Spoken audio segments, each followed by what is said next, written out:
திருச்சூர் ரயில் நிலையத்தில் தீ விபத்து ஏற்பட்டது குறித்த விசாரணை நடந்து கொண்டிருக்கிறது. 600 இருசக்கர வாகனங்கள் எரிந்து சேதமாகி இருக்கிறது. அண்மை செய்தியாக பார்த்துக் கொண்டிருக்கிறோம். மேலதிக விவரங்களுக்கு செய்தியாளர் சந்தோஷ் இணைகிறார். சந்தோஷ், விவரங்கள். அதாவது கேரள மாநிலம் திருச்சூர் ரயில் நிலையத்தில் இரண்டாவது பிளாட்ஃபார்ம் இருக்கக்கூடிய பகுதியில் வெளியூர் செல்லக்கூடிய வேலைக்கு செல்லக்கூடிய பயணிகள் தங்களுடைய இருசக்கர வாகனங்களை நிறுத்திவிட்டு ரயிலில் பயணம் செய்வது ஒரு வழக்கமான நிகழ்வு. அந்த மாதிரி தான் இந்த இரண்டாவது நடைமேடை அமைந்திருக்கக்கூடிய பகுதிகளில் கிட்டத்தட்ட ஒரு 1000க்கும் மேற்பட்ட இருசக்கர வாகனங்கள் நிறுத்தி வைத்திருந்திருக்கிறார்கள். இந்த நிலையில தான் இன்று அதிகாலை ஒரு 6:30 மணி அளவில் அந்த இருசக்கர வாகனங்கள் நிறுத்தி வைக்கப்பட்டிருந்த பகுதியில் திடீரென்று தீப்பிடித்து எரிய துவங்கி இருக்கிறது.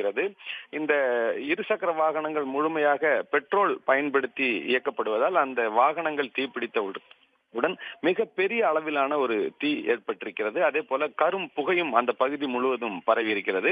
உடனடியாக இந்த சம்பவம் குறித்து தீயணைப்பு துறையினருக்கு தகவல் அளிக்கப்பட்டது. சம்பவ இடத்திற்கு வந்த தீயணைப்பு துறையினர் தீ மற்ற பகுதிகளுக்கு பரவாமல் தடுப்பதற்கான முதல் கட்ட நடவடிக்கையில் ஈடுபட்டு தீயை விரைந்து அணைக்கும் பணியில் ஈடுபட்டு அந்த தீ முற்றிலும் அணைக்கப்பட்டிருக்கிறது. தற்பொழுது பாத்தீங்கன்னா இந்த தீ விபத்துல கிட்டத்தட்ட ஒரு 600 இருசக்கர வாகனங்கள் முற்றிலுமாக எரிந்து சேதம் அடைந்திருக்கிறது.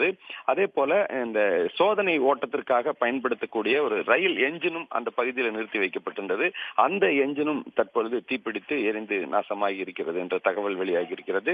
தொடர்ந்து இந்த விபத்து எதனால் ஏற்பட்டது, அதாவது சதி வேலை காரணமாக ஏற்பட்டதா அல்லது ஏதாவது ஒரு தீ விபத்து ஏற்பட்டு அந்த இடத்துல தீப்பிடித்து எரிய துவங்கியதா என்பது குறித்து காவல்துறையினர் விசாரணை, வழக்கு பதிவு செய்து விசாரணையை தொடங்கி இருக்கிறார்கள்.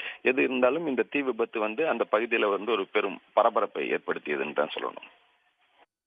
விவரங்களுக்கு நன்றி சந்தோஷ்.